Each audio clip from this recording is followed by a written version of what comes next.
Hello fellow cosplay nerds. In this video I'm going to be showing you guys how to modify the Black Series voice changing Kylo Ren helmet and mod it to make it, a little more screen accurate. Now some of the things I'm going to be covering in this video are bondoing of the seam around these edges, changing the face plate, little eye holes to the fabric ones, and changing these little holes in the little cheeks of the mask, and putting fabric in those too. So in this video I'll do all that. Alright everybody, so what I'm going to be going over now is how to take out the giant modulator voice changer thingamajigger that is inside the mask. Now luckily everything inside this mask is held with screws, so a nice small screwdriver such as this one will be good enough to help you unscrew that. So the piece of plastic itself is held in by only 4 screws. So there's the 2 screws here, and then there's 2 screws down in here, and these 2 screws down there are attached to the top of the lens here and here, and the other 2 are up here at the top. So once you take that out, all you have to do is pull it out.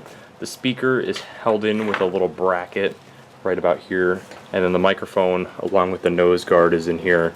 So you want to take all that stuff out, get everything out of there, and make sure that you have no loose hanging pieces, screws. I mean, if you want to put your screws back in, you can. And then with the little battery cap at the top, I just, for right now, I'm holding it in place with some masking tape, and I will glue that in later. Alright, so your next step is going to be to take out the beautiful chrome, I don't know what this is called, I don't know what purpose this is on Kylo's mask, but the chrome the chrome thingy, and then the little black piece that screws in behind it. It's all held in by these small screws. I didn't show me unscrewing it because I thought, it's pretty self-explanatory on how to take out screws.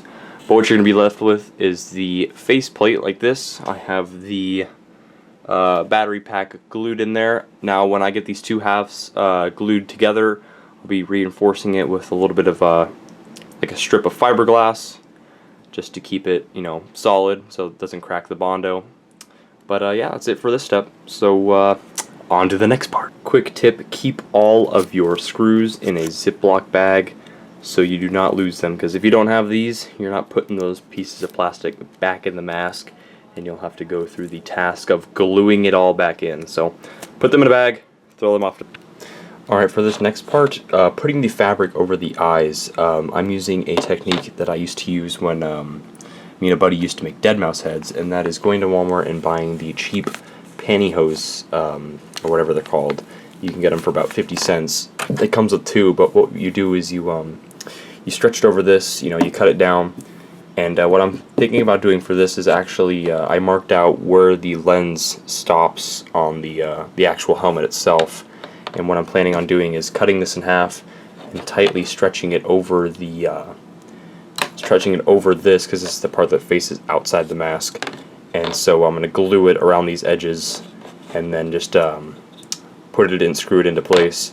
But what I'm going to do now is I'm going to take some sandpaper and just sort of scuff up these edges so that the hot glue I'm going to be using will stick down better instead of trying to stick onto this smooth surface. So I'll cut back to when I have that done. Alright, so I just took this little bit of sandpaper, this is about 150 grit, and what I did was I just sanded up those edges so the glue had something to grip onto. And I'll tell you one thing, it is very painful to scratch up beautifully clear plastic to make it look all ugly, but we still have a clear viewing hole, so I'm going to cut up this fabric and glue it on, and we'll see what it looks like. So just a quick tip, when you're gluing this spandexy material to the lens, you're going to have to sacrifice your fingertips. You're going to want to put some hot glue on there, and then when the hot glue is on there, you want to just quickly dab the fabric in so the hot glue will just kind of sink through the fabric, and that'll get a tighter bond so it doesn't rip off when you're working with it, because you gotta get this stretched really tightly over this lens in order for it to look good. So I now have the fabric spread over the thing as well as I could. Try to get all the creases out which I did a pretty good job at. But, you know, it's not too pretty, but it's going to be on the inside of the mask, and the only thing you're going to be seeing is this. Now, it probably looks super see-through on the camera, but it actually is pretty dark. So I'm going to throw it on the mask, and I'll show you guys what it looks like. So here we have the fabric and the lens installed into the chrome part. We just have it screwed in. I have the screws right here. All you had to do is just put it on, pressure fit it on. It's going to be kind of a tight fit because the spandex and stuff is in the way of the screw holes. But then once you start twisting those screws a little bit, it'll start to poke through that spandex and put this in. So now we got the fabric over the eyes. It's looking good, and we're going to do these little holes next. Now for the black holes or little cheek holes on the face, I'm using the same technique I just used for the lenses, and I'm going to be just stretching some of the spandex material over here, over these little decals or whatever you want to call them, and when I push it back into the faceplate, I'm hoping that when these push through, it'll give the illusion that these are actually fabric instead of actual holes. Now, you could go the route of actually just drilling these out or dremeling them out and having holes. I mean, I would, but I want to keep the kind of like the structural integrity of the mask. So I'm going to keep those in there and just hope that when I put the fabric over it, it'll look like that there's the little fabric over the holes. And there we have it. I have the fabric in the holes. It's just kind of gives it that little stretched illusion, or the illusion of there being a fabric in there. You can kind of see the plastic underneath, but that's alright. It gives me the look that I want. But I mean, if you want to change it, go right ahead. But I'm calling this done, and I'm going to move on to the rest of the project. Alrighty people, so it's been raining in Arizona for the past like 4 days, which is completely odd because we're in the desert and it doesn't rain. Anyway, I tried fiberglassing the inside of my helmet, and for some odd reason the moisture in the air or something just made the fiberglass go in there. But then about the next day, I pushed on one of these holes. Fiberglass completely came out of the whole thing. So what I'm doing now is I'm using a thing called Plast-aid. And what it is a two-part mixture, turns into a solid plastic. So now I'm just sort of slush casting or slushing this plastic weld on the inside of here. So it's making a plastic bond that doesn't show signs of coming up. Alright, we're here in the garage, and the helmet holes are sealed up. Both sides turned out pretty good. This side a little more messy than this side, but that's going to be covered up with Bondo, so it's not going to matter. So, final step is going to be putting the Bondo on. How exciting. Alrighty people, here we are. The step you've been all been waiting for, bondoing of the helmet. Now this is probably going to be the most time-consuming part, so I'm just going to go over the stuff that we have here. We have a respirator so we don't die of Bondo fumes. We have a mixing plate to mix the Bondo on. I have some sandpaper, which I'm going to use to sand down the surface to make the Bondo stick. A pair of gloves so we don't get Bondo on our fingers. We have a little putty knife or Bondo spreader, blah blah blah. And then we have the Bondo itself and the Bondo hardener. So. Alright, so you're probably not going to be able to hear me, but we're going to start by pouring out some Bondo here.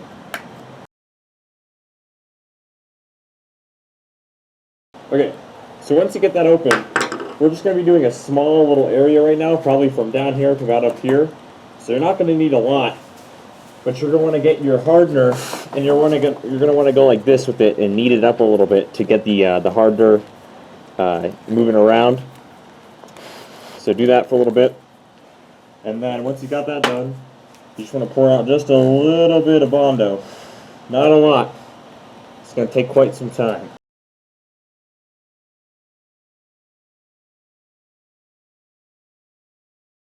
Now at this point you're going to want to get your gloves on so you don't get Bondo all over your fingers and start smelling bad, you know, because this stuff is pretty potent.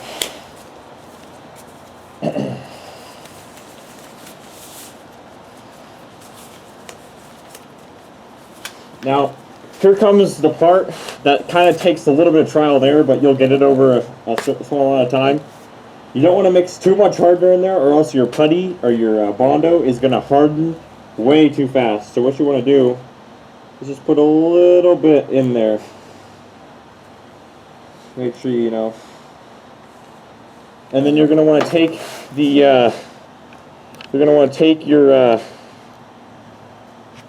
your spatula, and you're going to want to just start slowly mixing it together like this.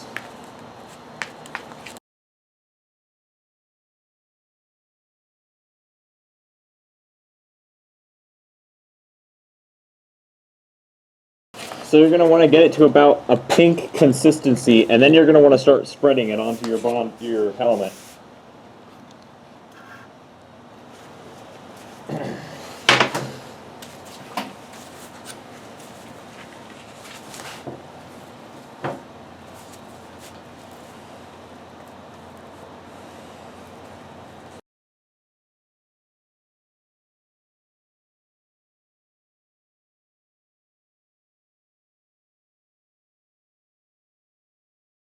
So I've skipped ahead a little bit in the video. I've done about probably 2 or 3 coats of Bondo. Now that's just the first layer going up the seam, and then the next layers were just patching up a little bit of the seam work. So yeah, I'm going to sand this down and get the other side done, and then it'll be time to paint it up. What you're going to do when you're sanding is you're going to want to use about 80 grit sandpaper just to get the roughness down, because when you put the stuff down you're going to have a little bit of this kind of a texture. And then when you get all that nice and sanded down, you're going to want to take the 150, I use, 150, it recommends 180, this is a little bit more fine, and you just want to go over that and make sure you get, see I still have a little bit of sanding lines that I want to get rid of, so that'll take a little bit of time. But that's it for right now, and I'll get back to you when I'm all done bondoing this. Here's the helmet with about 4 or 5 layers of primer onto it, and next we're going to be doing a few layers of this stone fine texture. Here's the helmet with the first layer of stone texture on it. I'm probably going to do about 1 more layer and then it'll be good. Now I am noticing that you might see these squares and stuff. That's because from when I was sanding the plastic actually got kind of fuzzy, and I tried to eliminate that by sanding it with a lower grit sandpaper to get it to go away, but it's just not going away. So here's the helmet after about 3 coats of the stone texture. Now I can still notice a little bit of the like what this is here is just kind of like when you're sanding down the plastic, you're gonna get, or at least I did, you're gonna get like a weird kind of fraying of the plastic. It's gonna make it kind of a fuzzy. Now I tried to remove it. I'm not sure how. It's just an error on my end. So I mean, on the camera it's way more exaggerated, but to the human eye it's not as bad. But so you gotta make sure you're gonna get up underneath these areas, up under here, and yeah. So after this, when this dries, I'm gonna hit it with a few coats of the hammered black, and then we'll see how it looks after that. Alright, so now I have the final coat of hammerite, hammered black sprayed on there, and I've just now started doing some wet sanding, and then after that we'll pop the faceplate in and we'll be calling it done. Alright, the final part of this build is to do some weathering of the metal, these parts, with some silver acrylic craft paint, and then I'm calling this done, and I'll do a final overview of this whole project. So here's the helmet done. I'm calling it done. Now, it turned out okay, in my opinion.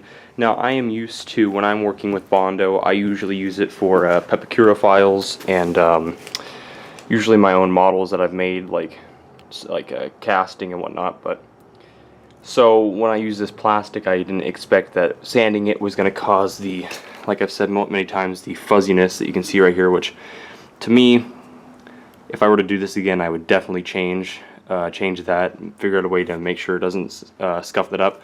And I've seen other people on the Knights of Ren Facebook page that haven't done that, so maybe ask them how they accomplish that. See, because the seam is actually covered up really nice and well, and I flared it out to the edges very nicely, but it's just this crease or this line you're seeing, this square up here, it's just from the sandpaper rubbing up against the plastic and just scuffing it up more than the rest of the plastic. But I mean, to me, I'm gonna have a hood on, so that'll get covered up. But if I were to do this again, I would definitely fix that. But once you get the weathering on it, you know, you come out with a pretty nice looking helmet. From the front, looks gorgeous. So I'll be calling this project done. It's been about, gosh, a 2-week process because of the rain here in Arizona we had for like 3 or 4 days straight. Also caused a lot of problems, but there you go. Hopefully you can take something from this tutorial. Remember, it's all up to how you want to do it. You don't have to follow mine exactly. And see you guys later.